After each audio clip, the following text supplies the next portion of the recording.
Salut tout le monde. Alors avant de me lancer dans l'analyse et les conclusions que l'on peut en retirer de mes deux meilleurs chronos du jour, de ce dimanche 15 octobre 2023 sur le circuit du pôle mécanique de Alès dans le sens horaire, lors des deux sessions de 10h et 11h40 que j'ai fait. Dans les faits, vous verrez que je les ai fait dans une seule, la première, puisqu'il y avait moins de monde, moins de trafic, donc la piste plus libre. Je vais quand même faire, je pense, un point important, tracer un tableau de valeur des chronos et des performances que ça peut nous donner pour nous amateurs du dimanche, parce que c'est vrai que je me rends compte que quand on donne des chronos sur un circuit, si la personne qui regarde la vidéo ne connaît pas le circuit ou l'a pratiqué une fois ou deux, n'a pas d'idée d'échelle de valeur de ses performances, ça ne sert pas à grand chose, quoi. Donc je vais avant toute chose, je pense que sans fausse modestie je peux me le permettre, ça fait maintenant bientôt 10 ans que je tourne sur le pôle mécanique de Alès, parmi tous les nombreux circuits que j'ai pratiqués. Depuis 10 ans de roulage quasi mensuel, et comme vous voyez sur le QQ de ma pistarde, il y en a pas mal. Alès reste le circuit où j'ai débuté en début 2014, et le circuit fétiche pour moi, j'aime à dire en rigolant, ma maison secondaire, où je roule, où je tourne le plus souvent dans l'année. Donc je pense que je peux me permettre de vous donner ce fameux petit tableau d'échelle de valeur qui permet de vous classer. Alors attention, c'est pas pour vous dire oh, je suis bon, je suis pas bon. Moi je vois ça dans le sens, nous sommes tous des amateurs du dimanche, même celui qui va rouler qu'une fois par an ou celui qui tourne depuis 10 ans tous les mois comme moi, je reste comme vous un amateur du dimanche. Faut arrêter de fantasmer là-dessus. À des années-lumière des pros qui font ça tous les jours, dont c'est le métier, qui étudient ça encadré et qui travaillent et peaufinent au millimètre près leur trajectoire, quoi. Je parle là vraiment pour les amateurs du dimanche que nous sommes tous, quelles que soient nos habitudes, notre expérience. Donc vous allez voir ce petit tableau, ça va permettre entre autres, pour ceux qui tournent déjà, pourquoi pas, ou pour ceux qui ont prévu de venir tourner sur le sens horaire du pôle mécanique de Alès, de s'évaluer et de s'imaginer encore les progrès qu'ils pourront faire. Si par exemple vous vous rendez compte que d'entrée vous êtes dans une fourchette très basse, c'est-à-dire de très bons chronos, vous savez que vous n'allez pas gagner une seconde comme ça, quoi, que ça se coûtera, rien que gagner quelques dixièmes de seconde seront bons. Par contre, si vous voyez que vous êtes dans la fourchette haute, vous dites, ah là je sais que j'ai une marge de progression dans les mois ou les années à venir, en améliorant le châssis de ma voiture, en m'améliorant moi au volant de ma voiture, en améliorant les pneus, etc. C'est dans ce cadre-là, bien sûr, que je vais vous donner en sorte de prologue à l'analyse de mes deux temps, une échelle de valeur, on va dire, des chronos, en fonction de vos chronos, du niveau où vous pouvez vous situer dans le sens horaire sur le pôle mécanique de Alès.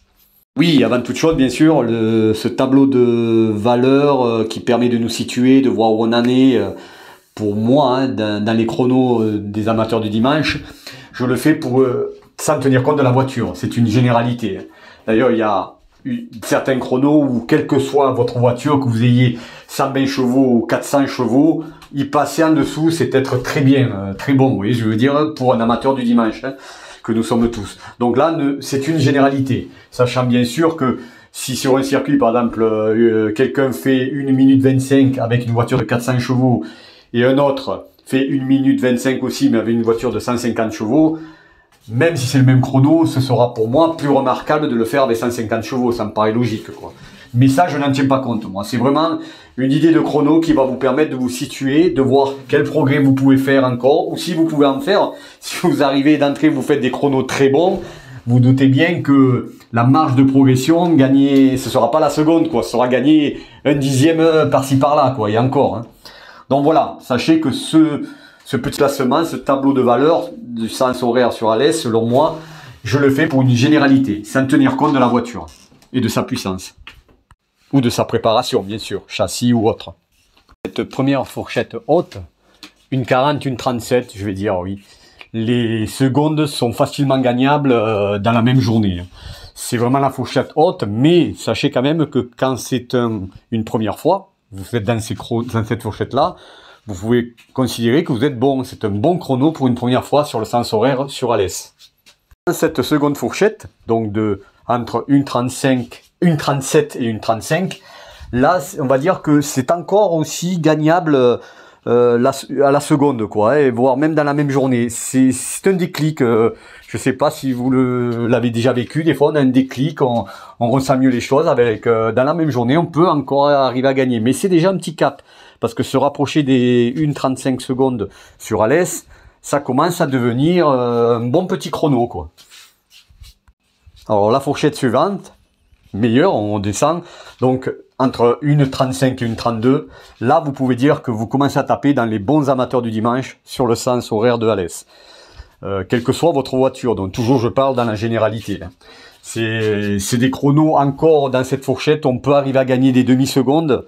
Je veux dire par là d'un seul coup, c'est-à-dire faire 1,34 et puis la session suivante passer à une presque 33. On peut y arriver encore dans cette fourchette-là, mais naturellement, plus on va descendre, plus gagner facilement du temps va être de plus en plus difficile et moins ou même plus on devra se satisfaire de gagner des fois qu'une demi-seconde, quoi. Là, c'est encore gagnable, je pense, les demi-secondes, mais bon, ça fait moins un moment, ces trucs, mais et puis surtout, sachez que là, vous rapprochez des 1,32, ça devient des bons chronos d'amateurs du dimanche sur Alès sens horaire. Alors 1,32, 1,30, là vous vous doutez que on passe un cap. Là, franchement, se rapprocher des 1,30 secondes, vous commencez à être dans les plus que bons, je dirais pas très bons encore, mais plus que bons amateurs du dimanche dans le sens horaire sur Alès. Et naturellement, descendre sous les 1,32 et se rapprocher des 1,30 va demander beaucoup plus d'efforts que de passer de 1,40 à 1,35. Vous voyez, vous doutez que plus le chrono va être bas, plus dur sera la progression à avoir. Et là, donc, vous pouvez considérer que si vous êtes dans cette fourchette de 1,32, 1,30, ça commence à devenir du très bon amateur du dimanche sur Alès. Alors là, on passe dans la fourchette haute. Bon. Un amateur du dimanche, quelle que soit sa voiture, qui descend sous les 1,30 autour, dans le sens horaire sur Alès, c'est, je disais du très bon tout à l'heure, dans les 1,32, 1,30, je dirais bon, là, du bon amateur du dimanche, là, c'est du très bon. Sous 1,30, dites-vous bien que vous avez passé un cap. Là, il y a peu d'amateurs du dimanche qui descendent tranquillement sous les 1,30 sous Alès.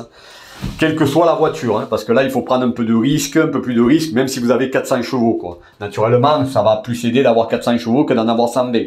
Je reviens à ce que je disais au début, faire une 29,50 avec une voiture de 120 chevaux et une 29,50 avec une voiture de 400 chevaux, ça a le même chrono, mais ça n'a pas la même valeur remarquable, quoi. C'est plus remarquable de le faire avec une de 120 chevaux. Bon, après ça dépend, si c'est des Caterham qui font 500 kg ou 400 kg, le rapport poids-puissance joue aussi. Mais je ne veux pas rentrer dans ces critères-là, je vous donne vraiment des échelles de valeur, et sachez que si vous descendez sous les 1,30 sous Alès, vous pouvez vous considérer dans la très haute fourchette des amateurs du dimanche, vous êtes dans les très bons. 1,30 donc, c'est très bon, mais là aussi on peut faire des échelles de valeur dans le très bon. Je vais dire que 1,30, 1,29, c'est donc du très bon.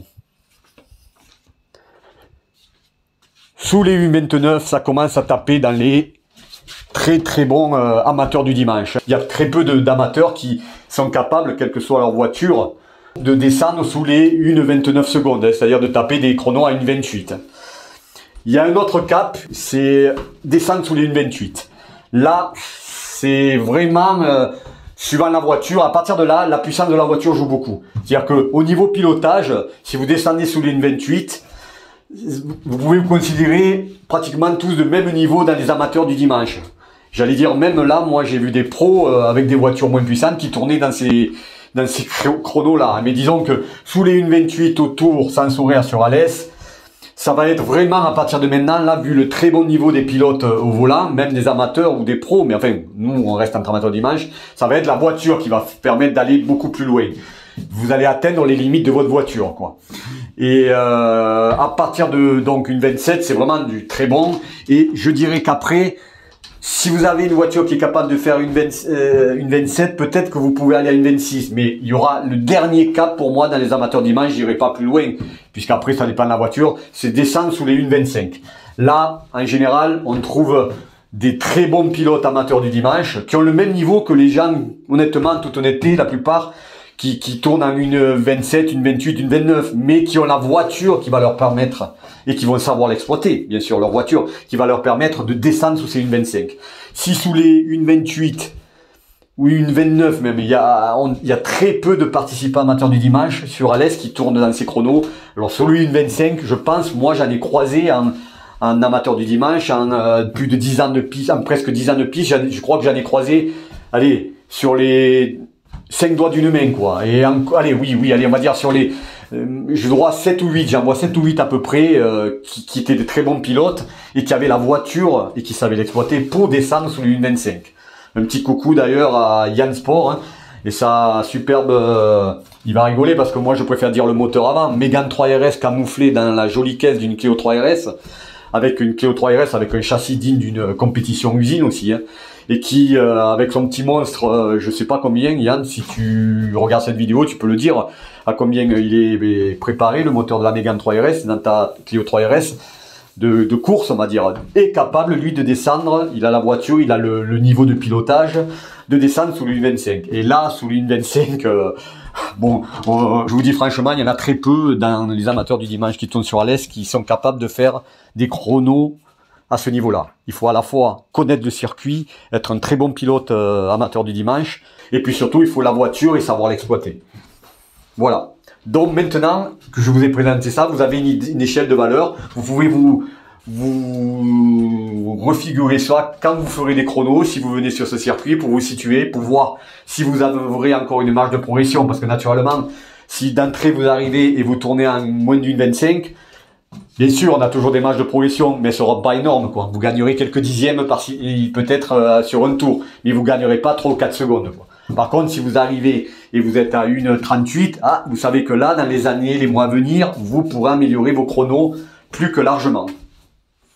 Allez, ceci fait donc, je vais parler de mes 2 chronos du jour, je vais les analyser et je vais en faire des conclusions. Alors, avant d'évaluer ces chronos actuellement et de voir, c'est aussi mon but, c'est donner une échelle de valeur des chronos sur le sens horaire sur Alès, mais aussi de l'importance de beaucoup d'éléments dans un chrono, hein. Je vais vous donner donc mes meilleurs chronos mesurés que je connais, hein, pour le comparer avec ceux actuels. Alors sur Alès, sens horaire, chrono mesuré par le GPS d'hier, à l'époque, bon il n'y a pas si longtemps que ça, hein, il y a 1 an et quelques, j'ai fait une 27,64 avec la petite Mini Cup, ce qui est donc un très bon chrono, surtout vu sa puissance. Et une 27,64, c'était mon meilleur chrono réel.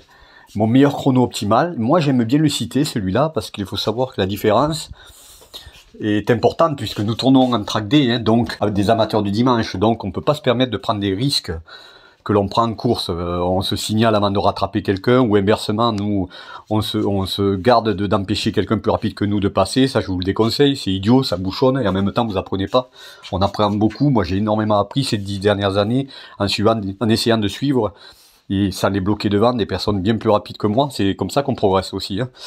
Donc, je disais, je tiens compte aussi du chrono optimal, qui lui, mais là, il me fallait l'application GPS, je l'ai pas naturellement sur mon avec les prises de chrono sur mon logiciel montage. Le chrono optimal prend sur une session les 3 meilleurs, les meilleurs temps intermédiaires, mais qui sont pas automatiquement dans le même tour. Ça donne une idée quand même des possibilités max que l'on a, soit et sa voiture, au volant de sa voiture. Et là, donc, dans ce chrono optimal, toujours il y a 1 an à peu près, j'ai fait une 26,94. Bon, mais malgré tout, je pars sur la réalité d'un chrono, donc qui est à une 27,64. Il faut savoir que ce chrono, quand je l'ai réalisé, j'avais un gros avantage quand même, c'est que les pneus slick avant étaient neufs du jour. Et quel que soit le pneu, plus vous allez monter en valeur, même pour des semi-slick, vous verrez que plus neuf il est, plus ça peut carrément faire changer les chronos et faire gagner jusqu'à 1 seconde, voire plus au tour. Donc c'était un pneu neuf. Il faut savoir donc qu'actuellement, les 2 chronos que je vais évaluer avec vous, de cette journée du 15 octobre 2023, donc mes pneus avant ne sont pas neufs, ils sont à moitié vie, on va dire, donc ils restent encore au potable, mais ils n'ont pas quand même la valeur, l'apport que peut me permettre de tourner le jour même avec des slicks neufs.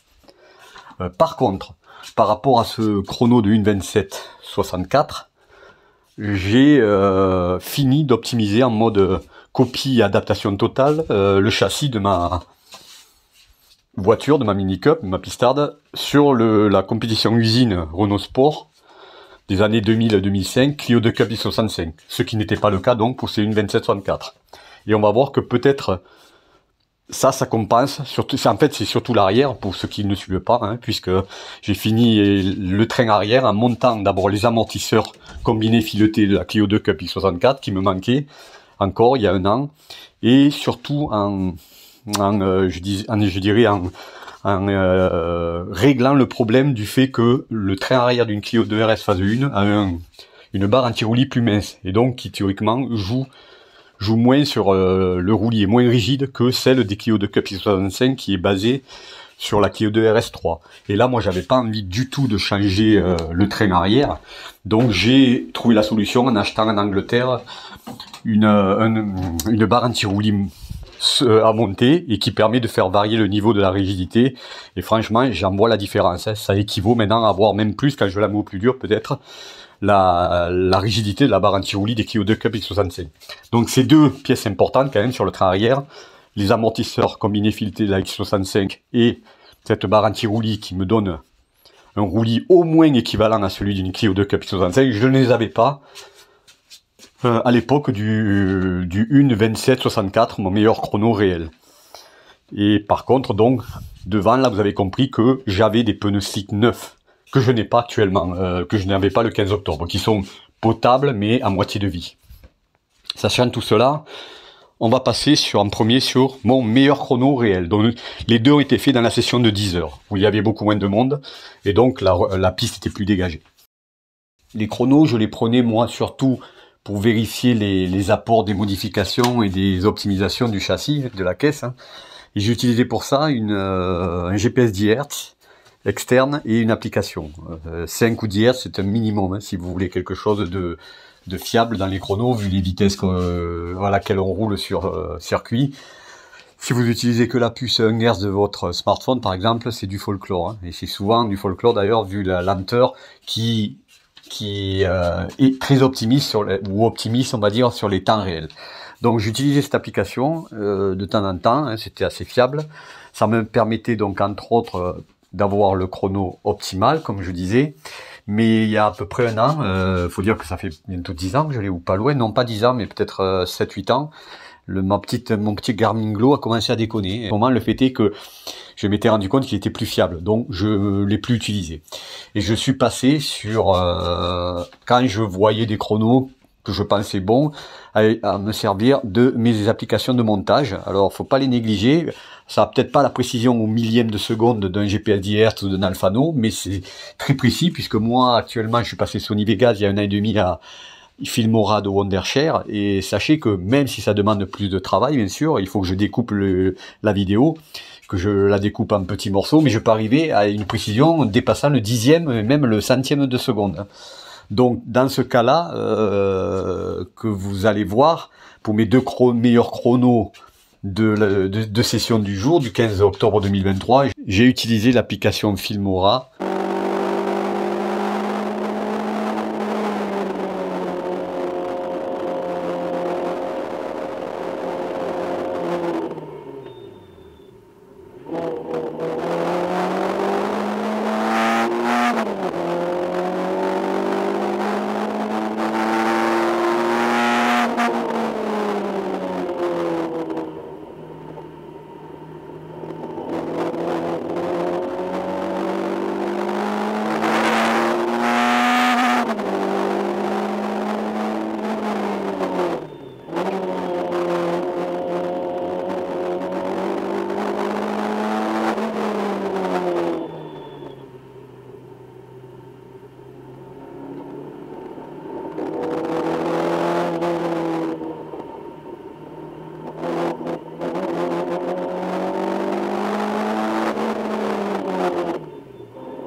Donc sur la toute fin du tour, la seule voiture croisée me coupe un tant soit peu mon élan.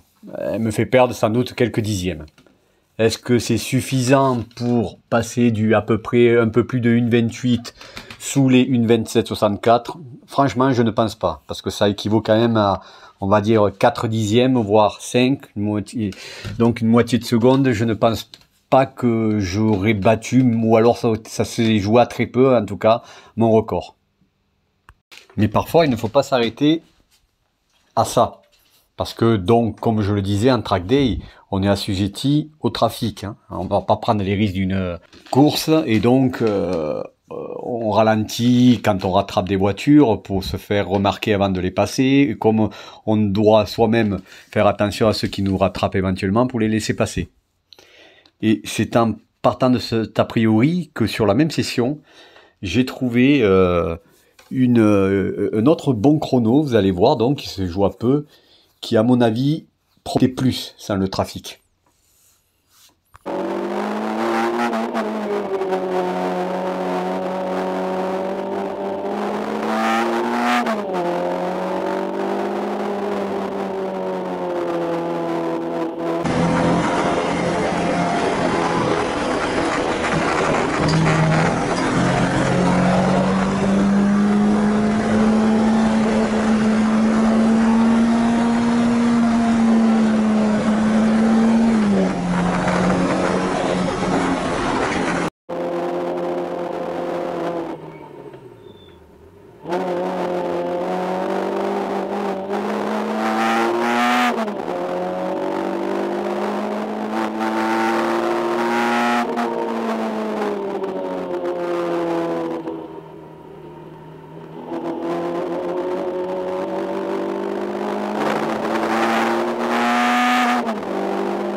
Moins de 1,28,2 donc.